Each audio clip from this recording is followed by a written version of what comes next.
Corintios, ya que hemos estado pues analizando esta carta de Pablo.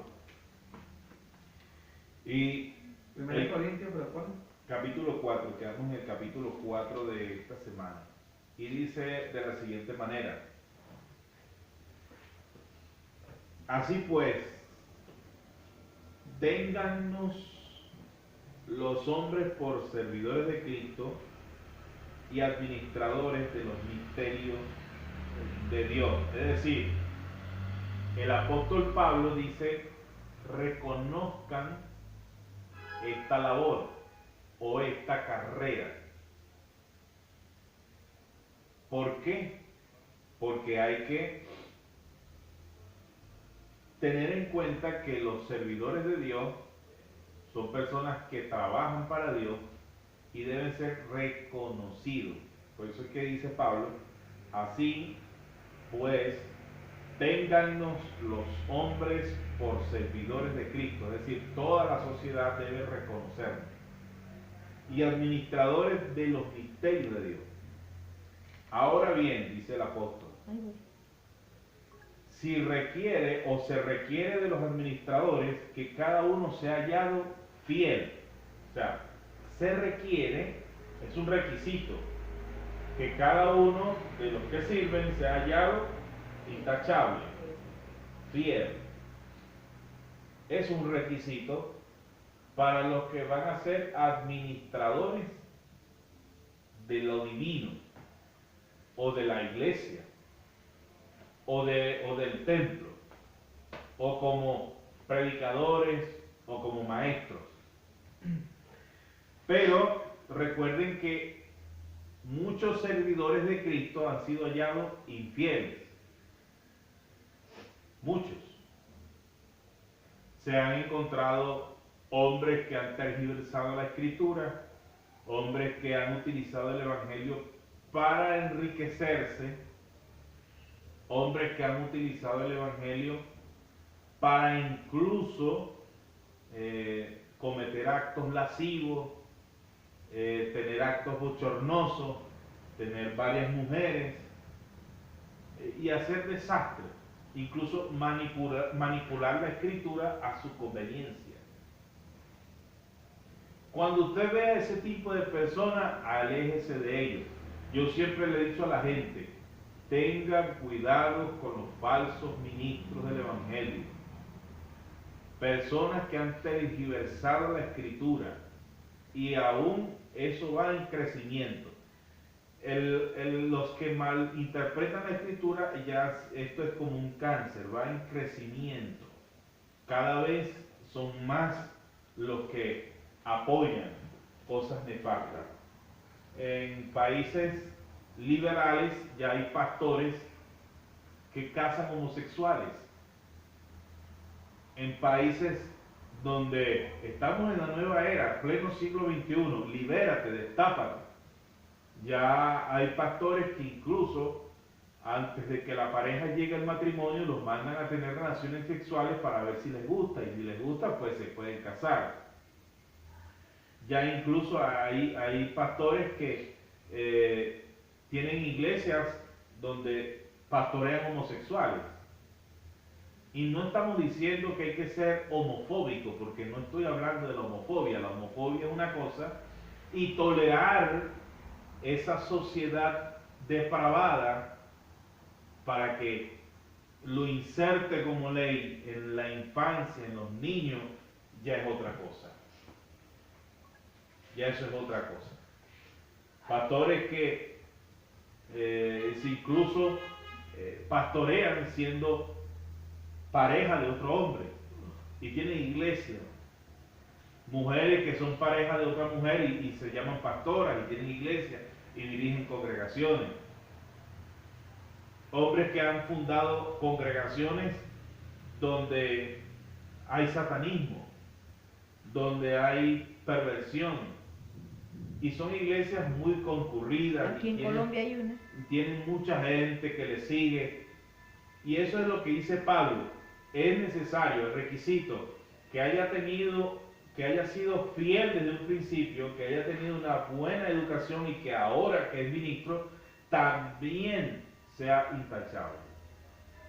Tenga ese reconocimiento.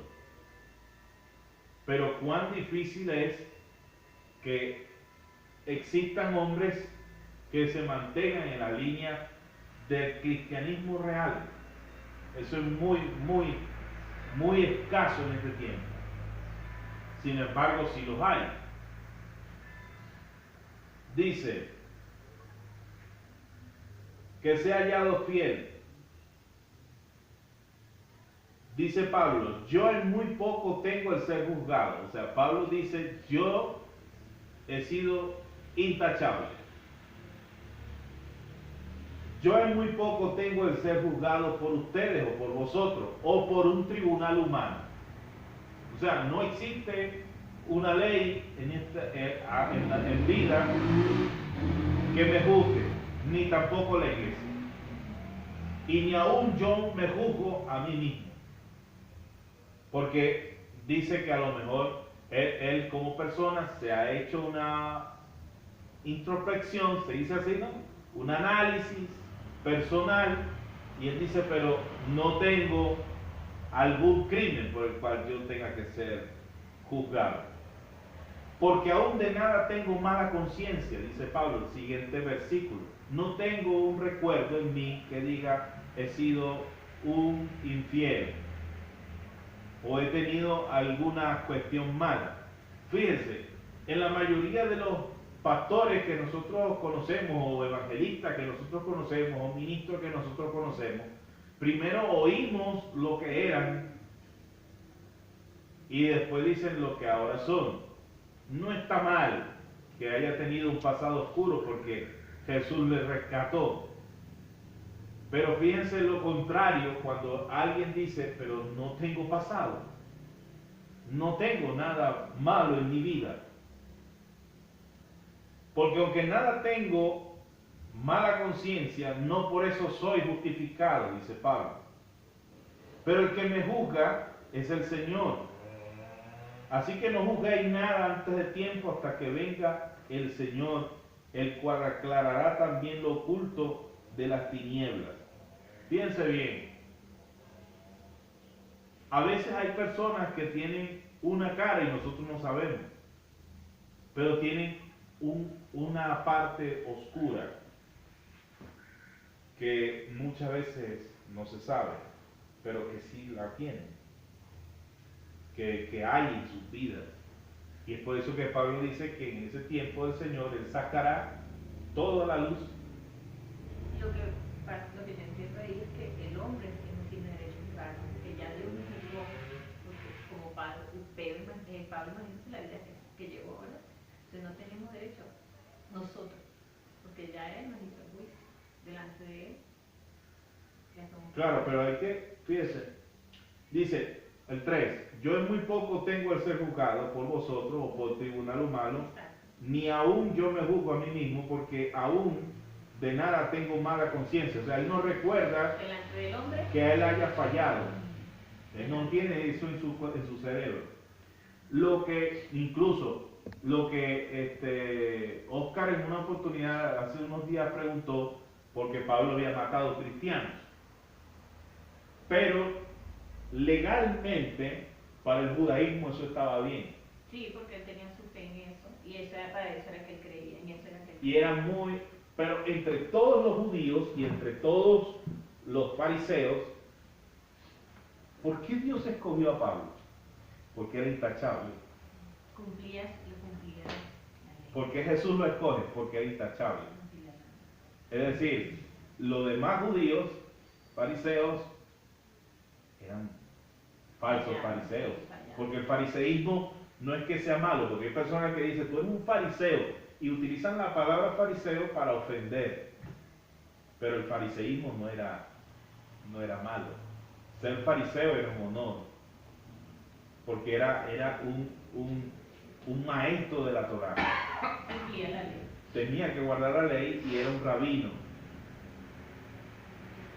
Pero el fariseísmo se convierte porque Jesús decía, ustedes fariseos mentirosos, falsos, que son bandidos, cuando iban a matar a la mujer tire la primera piedra de los fariseos que no se haya acostado con ella. Y así muchos casos del fariseo, que el fariseo decía, y tú te vas a comer con la gente y tienes las manos sucias. Y por eso que Jesús decía, pero no es lo que entra lo que contamina, sino lo que sale. Y él sabía por qué lo decía, era por ellos.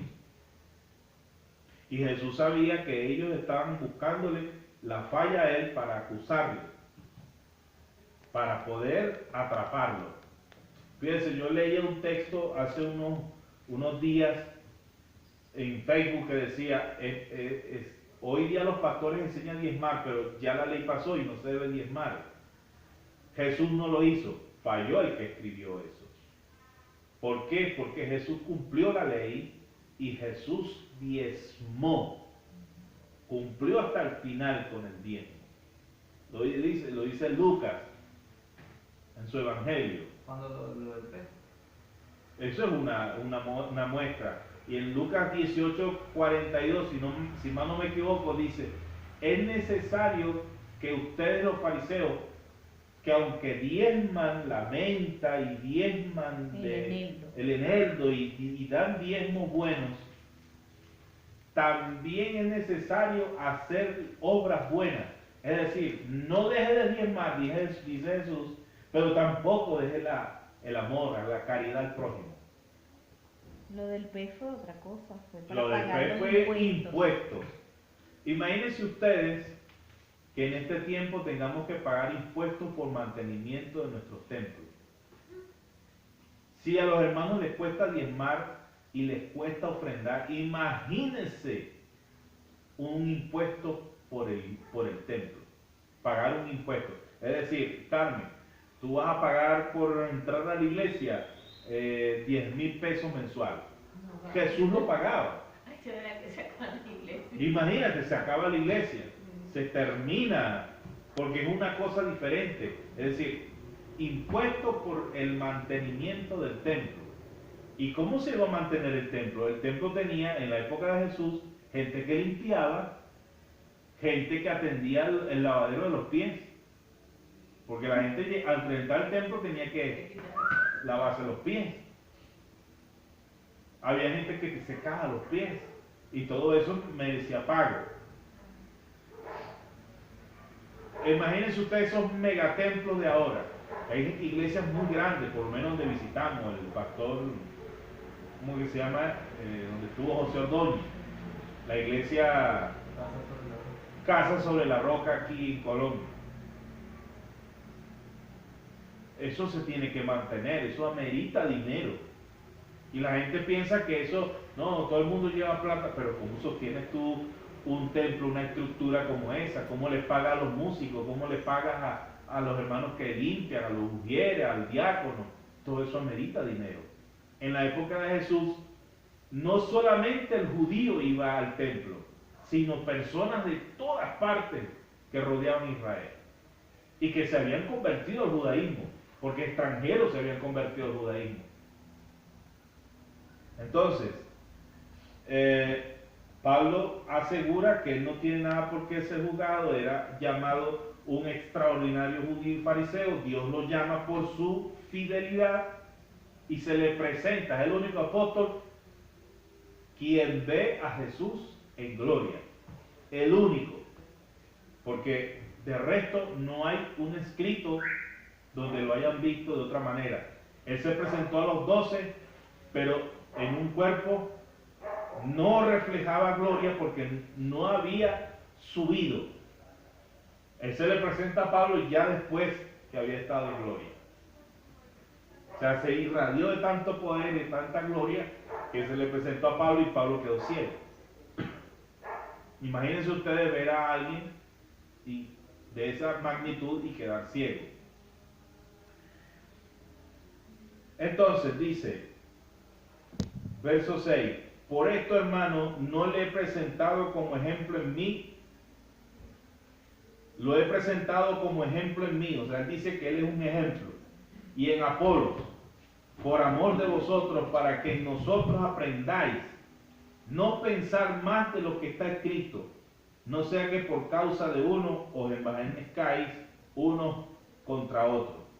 repito, pero en esto, hermano, lo he presentado como ejemplo en mí y en Apolos, por amor de vosotros, para que en nosotros aprendáis a no ser más de lo que está escrito, no sea que por causa de uno os envanezcáis unos contra otros.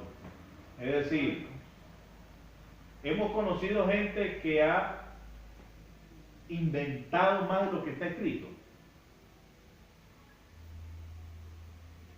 Sí. ¿Qué piensan ustedes de esa jerarquización que tiene la iglesia? Porque ahora la iglesia por tiene... mucho que escriban en la palabra no tiene. Pero hay gente que ha inventado tanto que ahora hay algún grupo, por lo menos en Caracas, que se llaman los arcángeles. Imagínense usted, o sea, ya el apostolado no es algo tan grande, sino que hay un grado mayor que se llama arcángel. Y hay hombres que se han dado títulos y se han envanecido unos contra otros. Vaya usted a una reunión de ministros. ¿Qué eres tú? Profeta. ¿Qué eres tú? Pastor. ¿Y usted qué es? Yo soy el apóstol. Cuando nombran el apóstol, está por encima de los demás. Y se ha creado una jerarquización de la iglesia, cuando todos los ministerios son iguales. Pero allí no viene por jerarquía, unos son apóstoles, unos son... ¿no? No, porque el ministerio es el mismo nivel, porque ambos tienen una misma misión, todos tienen una misión. Claro, todo ministro tiene un pastor. No significa que el pastorado sea superior, pero todo ministro tiene un pastor. ¿Cómo es la autoridad? Tiene una autoridad porque se Ah. tiene que sujetar a alguien. ¿Sí me explico? Pablo decía que había sido criado a los pies del mejor, de Gamaliel. Es decir, Pablo reconocía que tenía un pastor, que tenía alguien que lo guiaba. Así que todo ministro tiene un pastor. Todo ministro tiene un pastor. Entonces, como el apóstol Pablo tenía su cabeza, él hacía entender que todos debemos tener una sujeción. Yo tengo un pastor, todos debemos tener un pastor, alguien que nos guíe espiritual y en las escrituras. Cuando no se tiene ese norte, entonces estamos envanecidos. Y eso es peligroso. Por eso es que el apóstol dice que tengamos cuidado para que no caigamos en el envanecimiento. Verso 7. ¿Por qué? ¿Quién te distingue? Dice el apóstol. ¿O qué tienes que no hayas recibido? Es decir, ¿qué superioridad tienes? La iglesia se convirtió en este tiempo yo a veces me recuerdo de la famosa caricatura Los Caballeros del Zodiaco. ¿Te acuerdas, Oscar? Así mismo se ha puesto la iglesia. ¿Qué caballero dorado es más poderoso? ¿Qué pastor tiene más miembros? ¿Qué pastor tiene más poder? ¿O qué ministro tiene más unción? Y hemos hecho que la iglesia se haya vuelto un caso de superioridad. Si nosotros estamos aquí reunidos y hay pocas personas, ¿es una iglesia mayor o menor? ¿Qué piensas tú, Carlos? ¿Es una iglesia mayor o menor que otras? Delante de Dios no. Delante del Señor no, porque el mismo Jesús dijo, donde hay dos, está Él presente, 2 o 3. Jesús siempre estuvo con 12, siempre.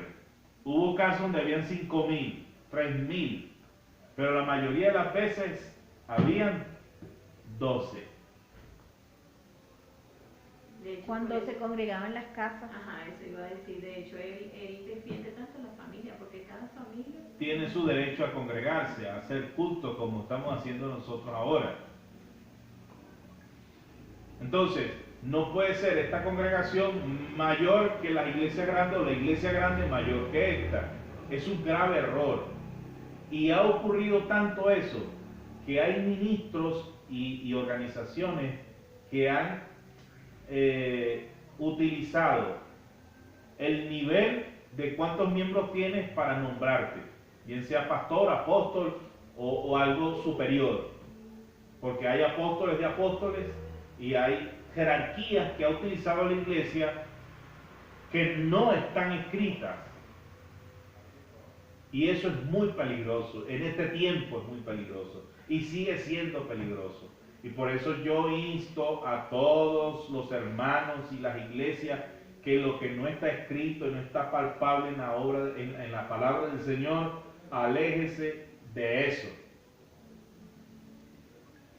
¿Quién te distingue? ¿O qué tienes para hacerte superior? Dice el escritor. Y si lo recibiste, ¿por qué te glorías como si no lo hubieras recibido?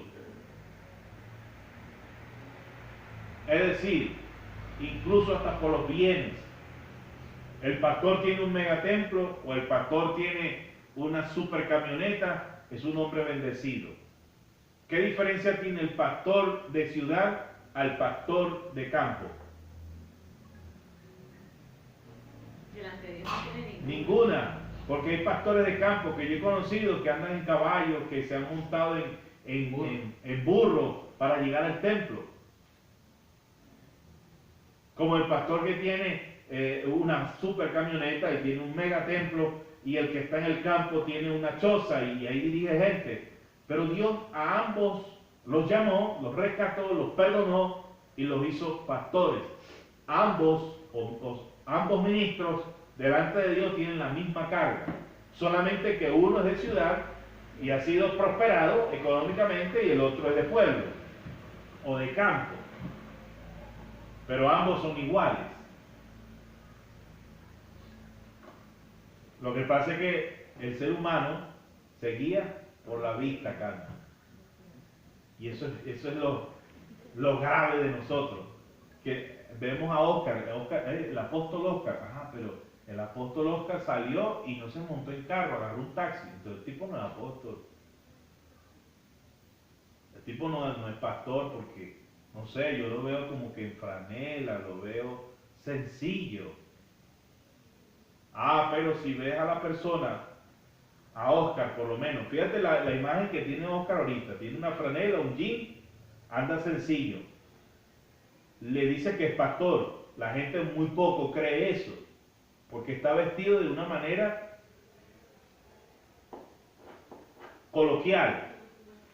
Pero colócale a Oscar un traje Versace, una corbata Versace, un reloj de oro, un anillo de oro y un Rolex, por decir algo, y tú dices, ¿es pastor?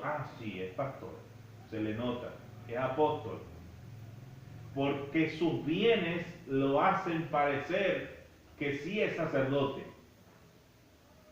por la sociedad que vivimos. Por una sociedad que vivimos y por una cantidad de líderes religiosos que tergiversaron la escritura y dijeron que el que era ministro, el que era servidor de Dios, había que notarlo por los bienes que tenía, por la prosperidad que tenía, por el megatemplo que tenía y por la cantidad de gente que dirige.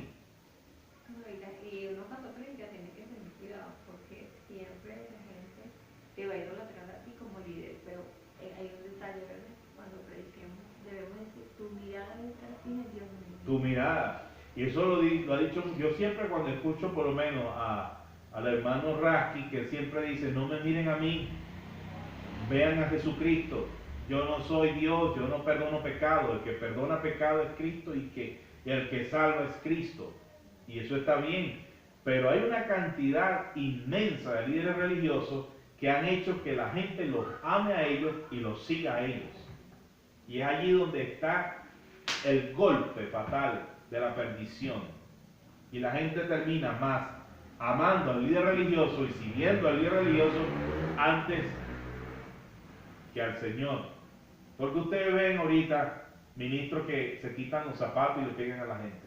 Y la gente cae al suelo. Ministros que se quitan un saco y se lo tiran a la gente y la gente cae al suelo. De hecho, estaba viendo en las redes sociales un pastor que dice que él saca demonios besando a la hermana en la boca. Sí, ¿cómo no? Otros se acuestan con ella. De hecho, en República Dominicana hubo un caso de un pastor bandido que decía que para que la hermana que no tuviese hijos tuviese un vientre saludable, tenía que entrar en la oficina con el pastor, tener sexo oral con el pastor y tragarse el semen del pastor para que fuera próspero su vientre. Pero es bien bruta porque imagínate llegar a ese nivel de creencia. Pero fíjense ustedes, y hay gente que tiene la habilidad para agarrar las escrituras y convencer a masas para eso. Un pastor en Estados Unidos, bautista, convenció a unas doncellas para que se acostaran con él. Y lo hicieron. En nuestro país, para no nombrar la persona, que yo lo conozco, lo he visto físicamente, se acostó con una cantidad de niñas y cuando las muchachas quedaban embarazadas dentro de la iglesia, él las llevaba a una clínica y les hacía abortar el niño. Y lo conozco y sé quién es. Y sigue siendo el pastor porque él dice que él es el ungido de Jehová. Y la gente, cuando oye esa palabra, respeta eso. Cuando eso no significa eso. Cuando el escritor dice el ungido de Jehová, se trata de un rey. Como en el caso cuando David dijo, yo no voy a tocar al ungido, porque era un rey. Porque él como soldado, como militar, respetaba al reinado. Y él esperaba que Dios fuese quien lo eliminara. Cosa que no es un presidente. Un presidente es un cargo público electo por un pueblo. No es un rey. El rey es por ¿cómo se llama? Por dinastía, porque le corresponde. Eso es reinado. En el caso de Saúl era el primer rey. Entonces nosotros tenemos que saber distinguir las cosas. Un pastor no es un rey, o si es un rey. Un pastor no es un rey, un maestro no es un rey, un evangelista no es un rey. Es un hombre llamado a servir, es lo que dice la Biblia. Apóstol significa servidor, pastor significa servidor y enviado. Entonces, ¿qué queremos realmente nosotros tener por concepto? Que tenemos que estar claros, evidentemente, cuáles son las expresiones bíblicas. Yo no soy un ungido y no me pueden quitar, el hermano Miguel Correa, el tipo se roba las ofrendas, los diezmos y se queda con todo. No, ves que es el ungido de Jehová, hay que protegerlo. ¿Qué vagabundería es esa? Eso no es de Dios, eso no está bien. Entonces nosotros tenemos que saber realmente cuáles son los conceptos. Y dice el 8, ya estáis saciados, ya estáis ricos, sin nosotros reináis. Y ojalá reinaseis para que nosotros reinásemos también juntamente con vosotros. Es decir, el escritor exalta a la iglesia que también ha sido prosperada y que tiene bienes, y que él dice, ojalá fuesen reyes para nosotros reinar juntamente con ustedes, para poder dirigir la sociedad y tener cómo dar consejería, cómo poder ayudar, incluso cómo poder también ser prosperados. El apóstol dice, no está malo que nosotros seamos prosperados, pero no hay que torcer el camino. Verso 9, porque según pienso, Dios nos ha exhibido a nosotros los apóstoles como postreros. Y actualmente, ¿qué dicen los apóstoles de hoy día? Que ellos son los primeros y son la cabeza. Pero Pablo dice que Dios a nosotros nos ha dejado de último, como a sentenciados a muerte. Pues hemos llegado a hacer espectáculo al mundo, a los ángeles y a los hombres. ¿Por qué Pablo dice que hemos sido espectáculos o los ministros, los apóstoles han sido espectáculos a los ángeles. ¿Por qué? ¿Por qué él saca ese concepto?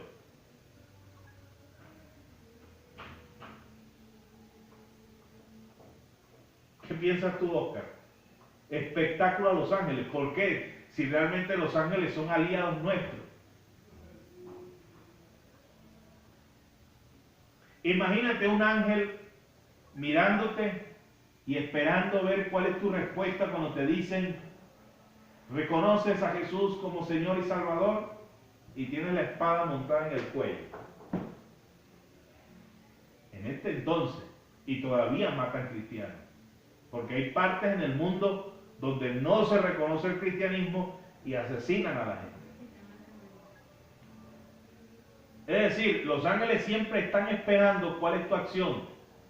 Los ángeles te están mirando las 24 horas del día. Los ángeles miran cuando tú duermes. Los ángeles miran cuando tú estás en el baño. Los ángeles miran cuando tú estás solo, lo que haces. Los ángeles miran, observan si eres fiel o si eres infiel. Si a solas eres cristiano como cuando estás acompañado. Los ángeles te miran todo el día. Ellos están mirando así como miran la televisión. Es decir, nosotros somos el entretenimiento de los ángeles. Sí, ellos se entretienen con nosotros y nos miran. Y están ahí pendientes hasta de tu respiración. Porque dice Pablo que ellos se sientan a vernos como cual espectáculo. Tremendo, ¿verdad? Tremendo, claro. Yo había leído eso, pero sí, o sea, no me había... Pasa uno de largo, porque muchas veces la mayoría de los maestros de la Biblia leen o hablan de un solo verso, pero no van al detalle explicatorio o de la explicación de ese capítulo, de ese verso. Por eso es que allí somos espectáculos, dice Pablo, nos están mirando. Somos el entretenimiento de los ángeles. Espectáculo es entretenimiento. Cuando usted dice, veo en la cartelera de un circo, el gran espectáculo de hoy, venga a ver la mujer gorda. Y la gente dice, vamos a ver la mujer gorda y pagan por entrar. Espectáculo. Así somos nosotros para los ángeles. Cada uno de nosotros es un espectáculo. Noemí para los ángeles es un espectáculo, Carmen es otro, Oscar es otro. Este día voy a ver a Oscar. ¡Pam! Cambian de canal. Y así, todos los días somos espectáculos para los ángeles. A ver qué hacemos, si hacemos lo correcto o si estamos haciendo lo malo. Porque también ellos miran lo que hacemos mal y lo que hacemos bueno.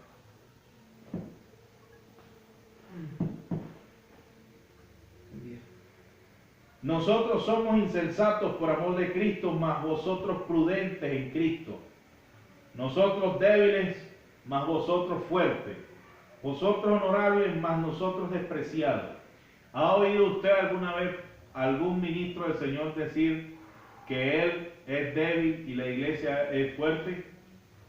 Todo lo contrario, la mayoría de los ministros dicen que están cimentados en la roca y que están fortalecidos. Pero aquí el apóstol dice lo contrario. Ustedes son prudentes, mas nosotros débiles, mas vosotros fuertes, vosotros honorables, mas nosotros despreciados por el mundo, por la gente. O sea, no tienen corona. Hasta esta hora padecemos hambre. Quizás aquí el apóstol está exigiéndole a la iglesia que ustedes están bien, están comidos, están bebidos, enriquecidos, y nosotros padecemos hambre, tenemos sed, estamos desnudos, somos abofeteados y no tenemos morada fija, no tenemos casa, porque somos perseguidos. Era una mafia para la época ser cristiano.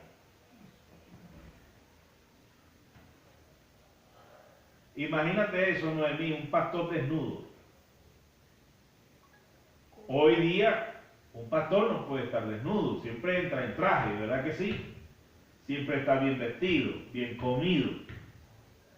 De hecho, hay organizaciones que enseñan que si el pastor está bien comido, bien vestido, la iglesia está bendecida.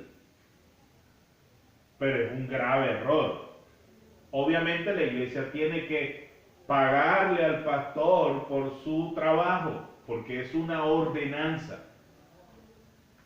Pero tampoco llevarlo al término de enriquecer al sacerdote. Eso jamás puede ocurrir. Hay iglesias que incluso, yo vi un caso de un pastor que decía que el avión particular que tenía ya estaba viejo y que necesitaba uno moderno. Y la iglesia estaba recaudando fondos para comprar ese nuevo jet privado. Cosas como esas son las que al Señor no le agradan, porque habiendo tanta pobreza, tanta necesidad, ¿cómo es posible que alguien piense en sí mismo y no piense en los pobres?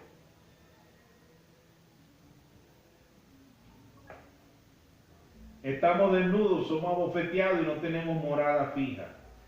No tenía comida, no tenía el agua. Fíjate lo importante que era el agua en esa época. Y nosotros abrimos la llave y nos sale ese montón de agua. Y en esa época el agua era un privilegio tan grande que usted no tiene idea. Tener acceso al agua potable era un honor, era algo, tenía un privilegio profundo poder tomar agua. Tenemos sed, estamos desnudos, somos abofeteados y no tenemos morada fija. Nos fatigamos trabajando con nuestras propias manos. Nos maldicen y bendecimos. Padecemos persecución y la soportamos. Todas estas cosas que viven esta gente, lo que ha escrito Pablo, de hecho, hoy día hay organizaciones que dicen que si el ministro está desnudo, que si el ministro no tiene comida, que si el ministro está pasando por necesidad, está en pecado. ¿De dónde sacan esos conceptos? ¿Quién los enseñó a decir que la escasez, la pobreza era pecado? O si la familia se enferma. O si la familia se le enferma. Problemas, si pasan una dificultad. Ajá. Por lo menos si tienen un peligro de muerte, porque todos somos humanos. Aquí de repente uno se tropieza y puede morir. Eso no significa que la familia está mal con Dios. Pablo y Pedro, ¿cuántas veces no se tuvieron que escabullir por un lado, por otro, porque le iban a matar? Los iban a matar. Y eso no significa que estaban mal con Dios. Era por Dios. Era por causa del Señor. A Jacobo, ¿qué le pasó el día que predicó en la plaza? Yo pertenecía al grupo de adoración cuando me dieron los tiros. Yo venía de ensayo. Ajá, y se cayó por la escalera y es porque estaba... Porque no viene al culto. No, son cosas que pasan. Un video, al video de Juan de Montreal, que él viene y llama al pastor, él llama al pastor y está con la hija y la hija tiene un yeso en la mano. Además, usa el yeso de la hija como teléfono.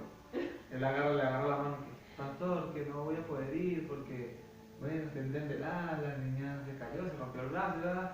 Y entonces después le dice, que estoy en pecado. Es porque estamos endemoniados, le dice él. Si no voy a la iglesia, yo me voy a partir los brazos. O sea, es una parodia, una comedia de cómo de verdad reaccionan cuando uno les dice que... ¿Qué pasó? Sí, es porque todos estamos en pecado. Me va a caer el juicio de Dios. ¿Y qué ha hecho eso? Eso es absurdo en la iglesia. Una persona que se enferme no es porque está endemoniada, porque cayó en pecado. Y la mayoría parece que no tienen otro tema que tocar. La mayoría de los pastores, apóstoles, megapóstoles, arcángel, serafín, dicen, está en pecado. El ser humano se enferma. El ser humano padece. El ser humano tiene hambre, tiene sed. El ser humano a veces se siente desnudo. Entonces, eso no quiere decir que esté mal. ¿Cuántas veces a nosotros nos ha pasado que tenemos de repente dos